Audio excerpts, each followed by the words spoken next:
제가 1970년도 때 태어났으니까 1960년도의 역사를 제가 글로 배웠습니다. 또한 영상으로 배웠습니다. 그렇다면 제가 한번 질문해 보겠습니다. 제가 60년대 사회를 알까요? 저는 확신하건대 제가 그 60년대 사회를 다 알지 못한다고 생각합니다. 그 이유는 무엇이냐면 그때 환경에 제가 삶을 살지 않았기 때문입니다.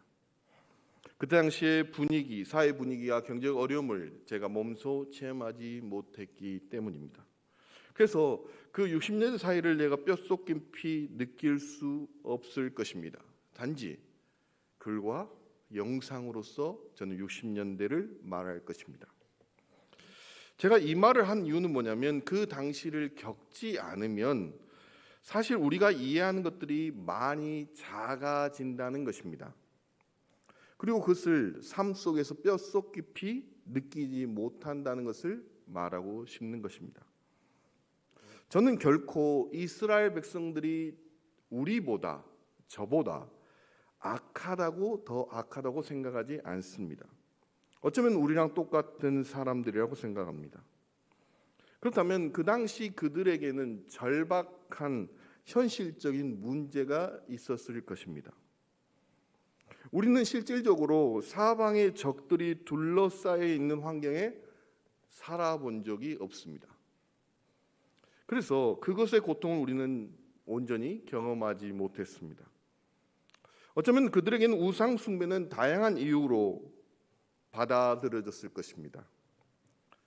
그 나라와의 화친이란 이유로, 또는 생업이라는 무역이라는 이유로, 또는 발전된 문명을 받아들이라는 이유로, 때로는 하나님에 대한 믿음이 약해진 이유로, 때로는 결혼이라는 이유로, 때로는 두려움이라는 이유로, 각각의 수백 가지 이상의 이유로 그들은 우상들을 받아들였을 것입니다. 현실적인 강력한 이유와 그리고 하나님에 대한 믿음이 약해진 그 가운데서 그들은 우상을 받아들였습니다. 그리고 그것이 그들의 삶이 되어버렸습니다. 만약 제가 태어나기 전 10년 전에 그런 우상의 문화가 들어왔다면 저는 그 우상의 문화를 삶이라고 생각했을지 모르겠습니다.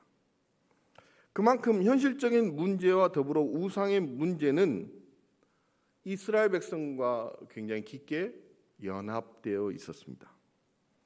오늘 성경 본문은 이렇게 시작합니다. 이스라엘 자손이 다시 여호와의 목전에 악을 행했다고 말합니다. 그러면서 이렇게 기록합니다. 바알들과 아스다롤과 아람의 신들과 시돈의 신들과 모압의 신들과 암몬 자손의 신들과 블레셋 사람의 신들을 섬기고 여호와를 버리고 그를 섬기지 아니하노라라고 기록하고 있습니다. 근데 이해가 되지 않는 부분이 있습니다. 그냥 이렇게 표현하면 될 텐데 우상을 섬기고 여호와를 버렸다.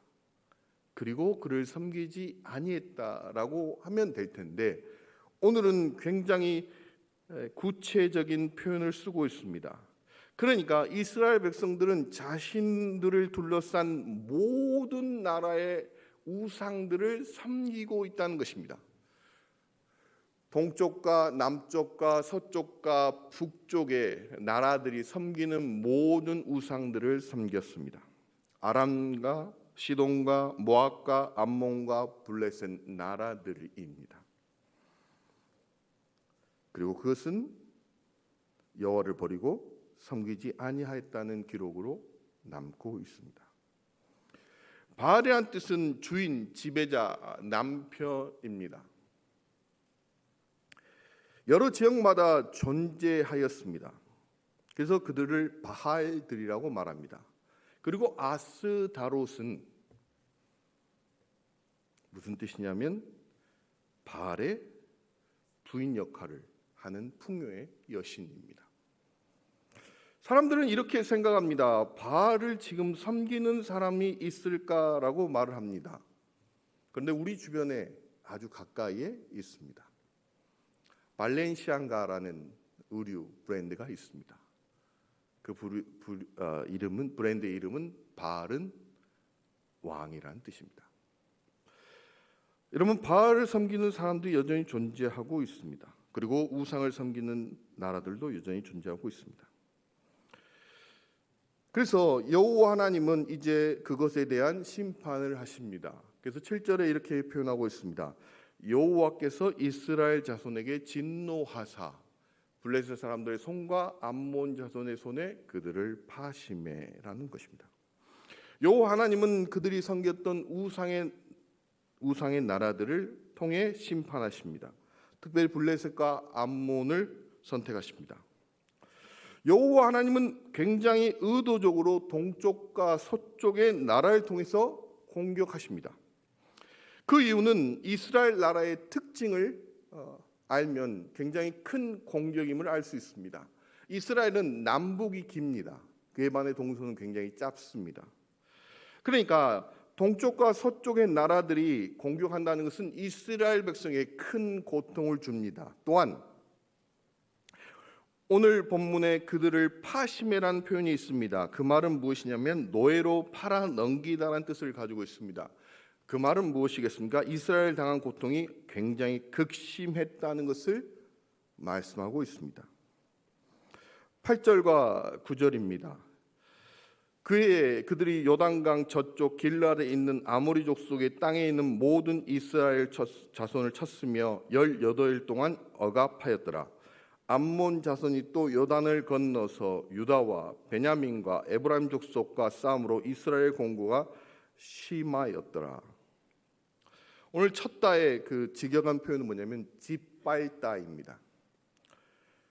그리고 억압하다의 뜻은 산산이 깨트리다는 뜻입니다. 그러니까 짓밟고 산산이 깨트렸다는 것입니다.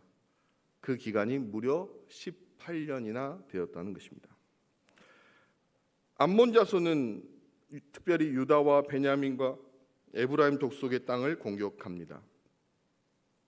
유다는 남쪽 중심이고 베냐민은 요충지였고 에브라임 산지는 정치 종교 중심의 역할을 하고 있었습니다. 그러니까 국가 전체가 위협받는 상황이라는 것입니다.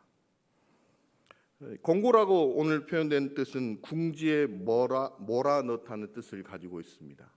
그리고 압박하다는 뜻을 가지고 있습니다. 그런데 그 앞에 심이라는 표현을 오늘 성경은 기록하고 있습니다. 그러니까 얼마나 그 고통이 크겠습니까? 그때서야 그들은 여호와 하나님께 기도합니다. 10절을 우리 다 같이 보겠습니다. 이스라엘 자손이 여호와께 부르짖어 이르되 우리가 우리 하나님을 버리고 바알들을 섬김으로 주께 범죄하였나이다 하니, 오늘 그들은 굉장한 회개를 합니다. 부르짖어라는 뜻은 절규하다는 뜻을 가지고 있습니다. 그런데 이 표현은 고통이 극에 달할 때 쓰는 표현입니다. 그리고 출애굽기에서 노예 상태에서 그들이 외쳤던 표현입니다. 그러니까 얼마나 그들이 고통 가운데 간절히 기도했는지를 우리는 알 수 있습니다. 그들이 무엇을 이야기합니까? 우리가 우리 하나님을 버리고 바알들을 섬김으로 주께 범죄하였나이다 라고 말합니다. 이런 간절한 회개를 하나님이 반드시 들어주셔야 합니다. 그런데 하나님은 이 회개의 기도를 싫어하십니다. 지금 애끓는 심정으로 회개 기도를 합니다. 그리고 그 고통이 너무나 커서 샤우팅, 외치는 그 절규를 외칩니다. 그런데 하나님이 그 기도를 싫어하십니다. 여호와 하나님이 마음을 돌이키셔야 하는데 여호와 하나님은 그렇게 하지 않으십니다. 왜냐하면 그들이 온전한 회개를 드리고 있지 않기 때문입니다. 죄는 누가 판단하십니까? 이스라엘 백성입니까? 여호와 하나님입니까? 아니, 나의 죄는 누가 판단합니까? 나입니까? 하나님입니까? 6절을 우리가 한번 다시 보겠습니다. 이스라엘 자손이 다시 여호와의 목전에 악을 행하여 바알들과 아스다롤과 아람의 신들과 시돈의 신들과 모압의 신들과 암몬 자손의 신들과 블레셋 사람의 신들을 섬기고 여호와를 버리고 그를 섬기지 아니함으로라고 말하고 있습니다. 그렇다면 그들이 회개하지 않는 것이 무엇입니까? 그러기에 여호와 하나님이 이렇게 질문하십니다. 11절과 14절 말씀입니다. 여호와께서 이스라엘 자손에게 이르시되 내가 애굽 사람과 아모니 사람과 암몬 자손과 블레셋 사람에게서 너희를 구원하지 아니하였느냐? 또 시돈 사람과 아멜렉 사람과 마온 사람이 너희를 압제할 때 너희가 내게 부르짖음으로 내가 너희를 그들의 손에서 구원하였거늘 너희가 나를 버리고 다른 신들을 섬기니 그러므로 내가 다시는 너희를 구원하지 아니하리라. 가서 너희가 택한 신들에게 부르짖어 너희 환난 때에 그들이 너희를 구원하게 하라 하신지라. 그들은 단순하게 생각했습니다. 아, 우리의 죄가 이거구나라고 생각했습니다.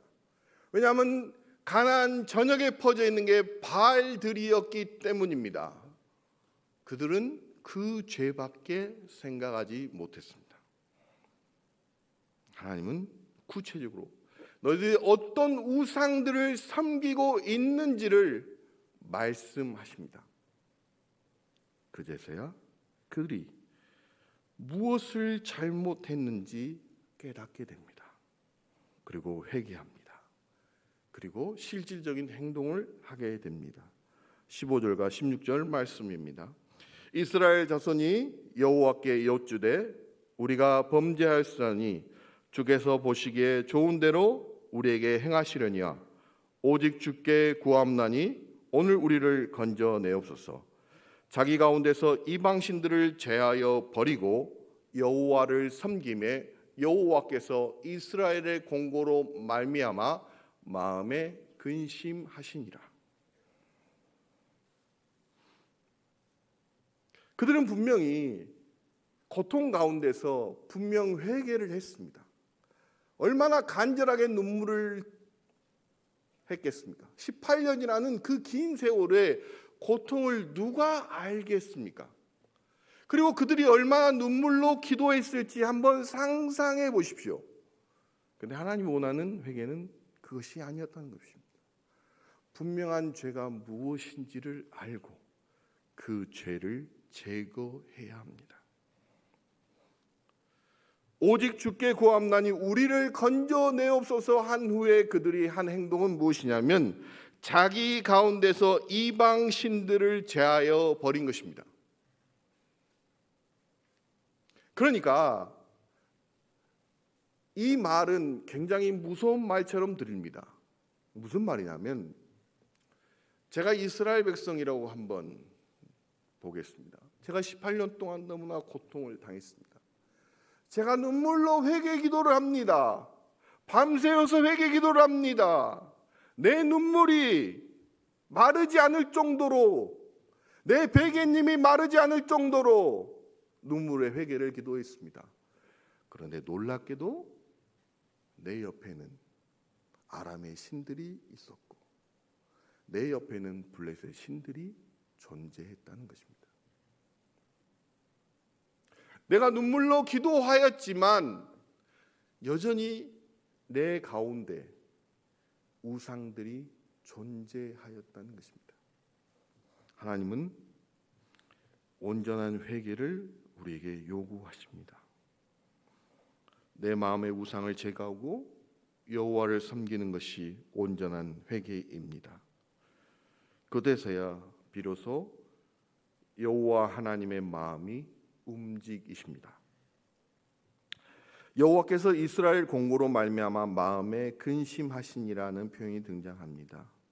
근심한다는 표현은 마음이 짧아졌다는 뜻입니다. 그 말은 무엇이냐면 더 이상 견딜 수 없게 되었다는 뜻이고 마음이 아파 참지 못하다는 뜻을 가지고 있습니다. 그때서야 비로소 여호와 하나님은 이스라엘을 구원할 사사를 선택하십니다. 사랑하는 성도 여러분, 아브라함이 언제 하나님을 경외하였다는 평가를 받는지 아십니까? 아브라함은 우리가 보기에는 믿음의 조상이고 또 하나님의 말씀을 따라 가나안 땅에 왔고 하나님께 순종하였고 하나님의 말씀을 따랐던 삶이 굉장히 깁니다. 그런데 하나님이 너가 이제서야 하나님을 경외한다는 것을 알 때가 언제냐면 아브라함이 이삭을 바칠 그 순간이었습니다. 어쩌면 우리 가운데 이 회개가 필요하고 이 순종이 필요합니다. 제가 고민하지 않고 답을 내는 게 있습니다. 그게 뭐냐면 이런 겁니다. 제가 어린이 부서부터 청년 부서까지 다 경험을 했습니다. 어떤 분이 저한테 이렇게 물어볼 수 있습니다. 목사님은 어느 부서가 제일 잘 맞습니까? 라고 하면 저는 고민하지 않습니다. 저는 유치부가 제일 맞습니다. 저하고 정신연령이 너무나 맞기 때문입니다. 저는 고민하지 않습니다. 그리고 또 고민하지 않는 게 있습니다. 목사님이 드린 예배 중에 제일 예배가 무엇입니까? 물어보면 저는 고민하지 않습니다. 외할머니와 드렸던 예배라고 말합니다. 저는 큰 교회에서도 예배 드린 경험이 있었고 10,000명이 드린 예배 드린 적도 있었고 제가 눈물로 기도했던 적도 있고 제가 누워서 병원에 입원해서 새벽에 신음소리 가운데 예배 드린 적도 있습니다. 그런데 제가 외할머니와 함께 드린 예배를 왜 내가 드린 예배 중에 최고의 예배라고 하는 이유는 무엇이냐면 제가 중고등학교 때는 믿음이 없었습니다. 그런데 저희 외할머니는 홀로 복음을 받아들이고 믿었습니다. 그래서 외할머니는 저한테 계속 이랬습니다. 하나님을 찬양이 얼마나 기쁜 줄 아냐. 그러면 제가 한마디 합니다. 할머니, 제가 손을 이렇게 들고 10분을 드리면 손이 너무 아픈데 어떻게 영원히 찬양하는데 기쁨이 있습니까?